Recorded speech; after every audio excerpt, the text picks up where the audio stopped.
Galvanize is known for providing the most cutting-edge tech education and the most collaborative workspaces in the industry. On this episode of Out of Office, brought to you by GalvanizeTV, we sit down with the founder of Sistahbiz, Makisha Boothe. And now your host, Katie O'Block.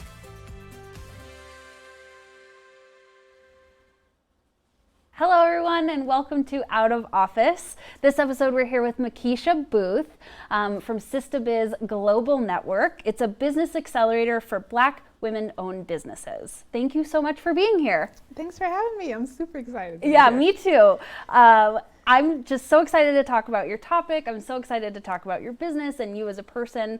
I've done a lot of reading about you before this interview, and I love your vision and everything about you. So we'll get into that. But first, I want to chat about your journey and kind of your background and what led you to Sistahbiz.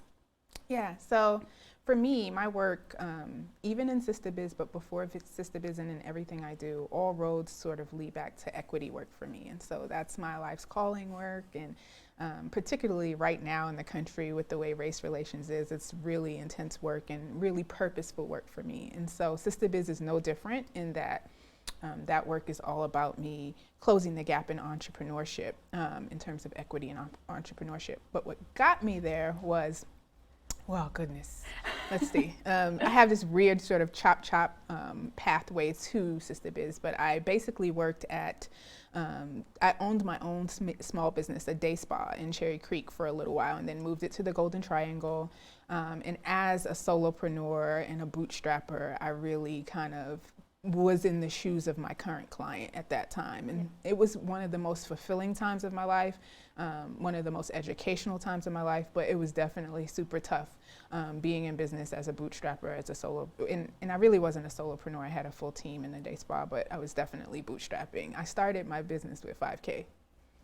Yeah, unheard of. That's incredible, yeah. I know, like definitely made $1 out of 15 cents. And so then from there, I worked in politics and policy, and at the state capitol on the national level in DC, that sort of thing, and ended up running, coming back to Denver and running the DPS, Denver Public Schools Innovation Lab. And so really fell in love with design thinking and innovation, and realized at that time, I don't think I've ever said this on an interview before, but I realized that all of my jobs, for the most part, except for when I worked at McDonald's when I was 14, all of my jobs were startup jobs. Either I was starting a program or took on a position that didn't exist, or started a company, or worked next to someone who was starting a company. And so I'd done startup my entire career. And so, you know, when I left DPS and when I left my mainstream sort of work, I decided to like not work for anyone else again. Really wanted to do my own thing, produce on my own terms, and started coaching and consulting. And in doing that, a lot of women were coming to me and saying, hey, I want to leave my 9-to-5 too. This is whack. Can you help me? Yeah. And so it kind of just snowballed into an experience. I had a friend, we started by, you know, just hosting like these little live stream videos to talk about issues relating to Black women and business. And then it just kind of spiraled into coaching and then community. And then it just, my sister told me once, she said, you know, Makisha, you never do anything small. You can't just do a little video. Now you gotta have a Tyler Perry studio. and so it kind of just spiraled and yeah. So you've always had that like entrepreneurial bug, be it supporting or being one yourself. You've always sat right in that industry, in that pocket. It's so lovely. Yeah, that's pretty cool. Entrepreneurship is fun. It's creative. You get to, you know, do your own thing and build and pivot whenever you want. And yeah. Totally. So you go on to create Sistahbiz. What was the catalyst for that? What was your inspiration behind that piece of your journey? Yeah, so there's now research out and data that speaks to Black women entrepreneurs in this trend where we're the fastest growing group of entrepreneurs in the country, but among the lowest earning. We receive a fraction of the VC capital funds that our white counterparts receive. And so there's research about sort of like how there's this mass exodus happening out of mainstream America 9 to 5 with Black women, and they're feeling mistreated and pushed out and all this stuff. It's in data and now research. Sure. But at the time that I started Sistahbiz, it wasn't. It was just a bunch of women coming to me, telling me their anecdotal story and asking for coaching and support. Totally. And so I was like, okay, this is a thing, I should help. And so was helping them not only build their business as they left corporate America or left their mainstream institution, their 9-to-5, but also helping them through the very real trauma of being in a 9-to-5, which I think anyone can say they experienced, but in this case it was very, very much tied to also like racial battle fatigue and those sorts of things. And so helping them through that is kind of, it just happened, and from that a sisterhood kind of grew out of it, because I brought them together for cohort experiences and group experiences and boot camps, and they ended up really latching onto each other and helping each other out with their kids, and loaning each other money for the business, and it grew and became something really special. Why is a community so important to a group of people that are starting a business? Like, race and gender aside, entrepreneurship is really, really hard. So what is it about creating that community that is so sticky, it's so powerful?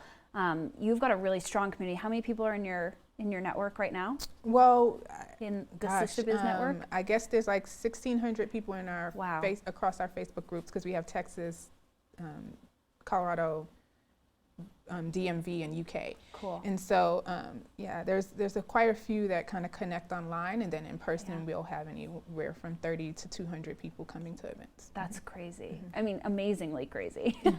Like, you weren't just a one video, you were a full-on Tyler Perry studio. That's what you're creating. I was exaggerating there, but I don't know, maybe one day. I love it. But there's some things that's so important about the need of a community in creating successful entrepreneurs. Why is that? Because particularly right now in the economy where big business is kind of like taking up so much space, and all the systems and everything is built around what big business needs, the solopreneur needs its own network and support system to even compete. It's a very tough road to try to think about how to use your superpowers as a small business, as an unscaled business, next to the Walmarts and the Amazons. And so I think, first of all, it's just good to have a community where you can co-op and share resources and think through ways of teaming up to compete. But then also, I think just the emotional and mental wear and tear of running your own business, it gets to be a lot, and you need someone who understands it from the lens of the CEO. Yeah. So you've created Sistahbiz, and you're providing resources for Black women business owners. What are some of the resources that you're providing for that group? Yeah, so we have the Business Academy, and the Business Academy houses like training boot camps that are open to the public and free. And then we have a 9-month cohort that helps them get ready for like loan readiness, scale readiness, building your business. And usually we're working with folks on how to like transition to B2B models and that sort of stuff in the 9-month cohort. And they get coaching and training and technical services in that program. So you got the academy where training and development happens. Then we have the business clinic, which is like our back office where you get technical services. So anything from like marketing, getting your website up, to credit repair or help with your loan application or your financials. And then finally, we have our Access to Capital program, which is newer, but definitely came out of the need for it. And that's our loan fund. Where we have a loan fund for Black women entrepreneurs, a crowdfunding campaign for the people who kind of come through our programs. And then we're getting ready to launch Giving Circles in 2020. We're going to do like help local networks, because we're a global network, but we also have now local networks branching out. And so we're going to help those local networks do their own local giving circles for each other. That's amazing. Well, we're going to take a short break, but I'm going to dive into each a little bit of those pieces, because it's really, really cool, the kind of network and the cohesion that you're building within that to help people succeed. So we'll be right back. Employers rave about graduates of the remote program just as much as our on-site programs. Just like the in-person programs, the relationships you build with your fellow students are super strong. please reach out to our admissions department today at galvanize.com. You make lifelong friends in situations like this when you're learning rigorously for that much time under that much stress. It's like you share experiences. So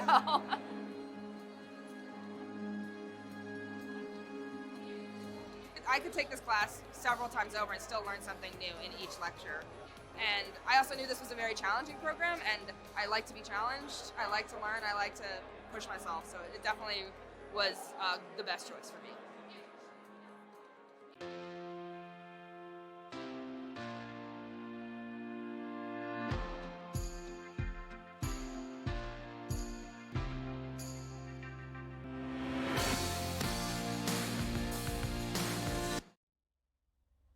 And we're back. We're here talking with Makisha Boothe of the Sistahbiz Global Network, an accelerator that helps Black women-owned businesses become successful and see growth. So before the break, we were talking about resources and things that you're offering and that Sistahbiz is offering to these business owners that are and these entrepreneurs that are starting. So I want to talk a little bit about the Business Accelerator and what that service looks like and really the steps that you take. Like, does someone come into the program and they have an idea for a business and you help them get off the ground, or are you seeing people that have already started and they're just needing a little bit more help? Yeah, so when I first started, I did whoever came and needed help, I would help. But as I began to evolve and really understand my own ideal customer, I moved more into the space of scaling and helping people who are already in business grow. One, because I know you're committed because you've been out in these streets trying to make money for a minute and you stuck through it, and that's helpful for us to know that you're in it to win it. And then two, because really, I mentioned earlier, we're the fastest growing group of entrepreneurs. So we have no problem starting up. It's just once we get up and running, like, what does it look like for us to really be sustainable and to grow? So what are some of the initial challenges with that growth that Black women in particular are experiencing that maybe a white male-owned business doesn't experience, right? Because there's, being a woman-owned business is hard enough, and being a minority-owned business or an underrepresented group business, that's even harder. So what are some of the unique challenges that your women are facing? Yeah, so I think one is the obvious thing that a lot of folks talk about is the lack of resources. And so if you look at the numbers with women experiencing or gaining access to VC capital, it's like 2%. Well, your $2 is my 20 cents, girlfriend. And so, like, it's even less. So you look at the numbers, and just whatever y'all numbers are, our numbers are a fraction of that. And so it's pretty chronic. And then you look at resources, that impacts resources, right? So you don't have staff. So over 95% of our folks are solopreneurs and have no teams. You don't have a back office support system to be able to operate. And so there's a lot of that kind of just lack of resources, and social capital is also a big thing. And so I think social capital is like the not talked about enough sort of key to success in business. And when you realize that social capital is very much tied to wealth, and there's a wealth gap in our community, so we don't have the same connections, we don't have the friends and family dollars that the average person might have in small business, and our numbers are much lower there in terms of access to that type of capital before you even get to angel investing or VC. We don't have that sort of initial startup funding, and we don't have access to those networks of folks, so social capital is impacted. And so all that means, though, is that we need to meet our folks where they are and do that work. And like, what does it look like to build your social capital in your network? It can be done, but there are challenges. You're looking at cultural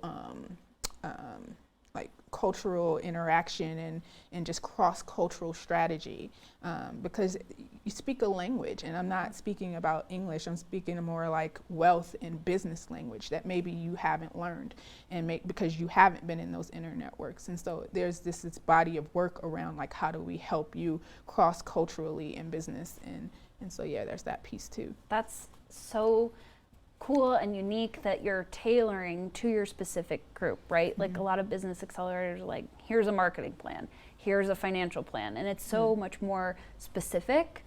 And one of the resources that I found on your website that I find so amazing and so specific to women entrepreneurs in general is your support around family and your childcare options, or what does that look like, and why was that so important for you to include? Yeah, so in our boot camps, and so I'm just going to do a shameless plug that Yeah, we are please. looking for sponsors for our child care program. But our boot camps, first of all, when you work with women, you're working with children. And so you need to be ready for that. You need to be ready for the fact that she's got to get the kids at 3, she's got to make dinner, the baby might be sick today, the babysitter might have left and quit or canceled.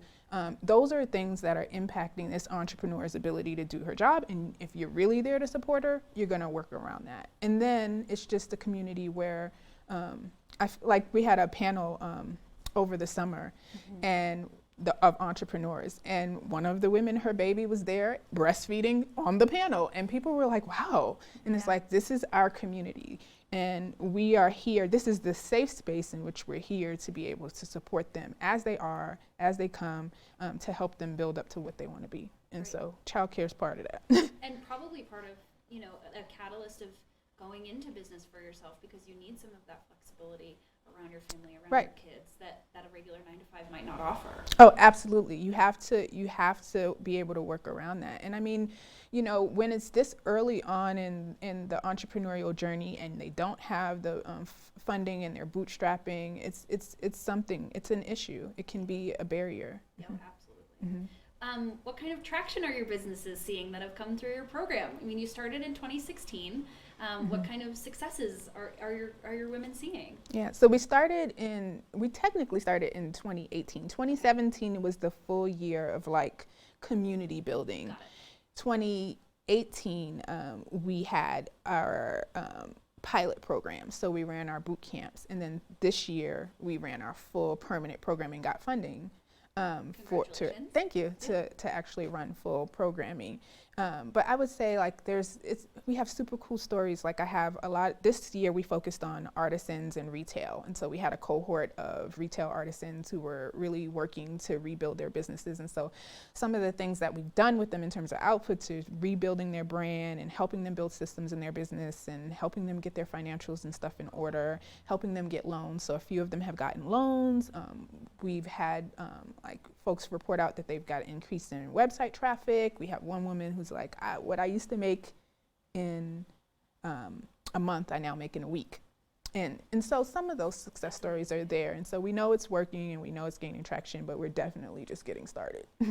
Well, man, we are down to our last question. That went super fast. We didn't talk about startups at all, which I really wanted to get into with you. So you'll have to come back. But kind of the last wrapping up of, is there a way that people that want to be champions of or allies for or support systems for, is there a way for local communities or the average consumer to get involved with these businesses and support them and go visit their stores or visit their retail sites? Is there a way for people to do that? Yeah, absolutely. So one, you can go to our site.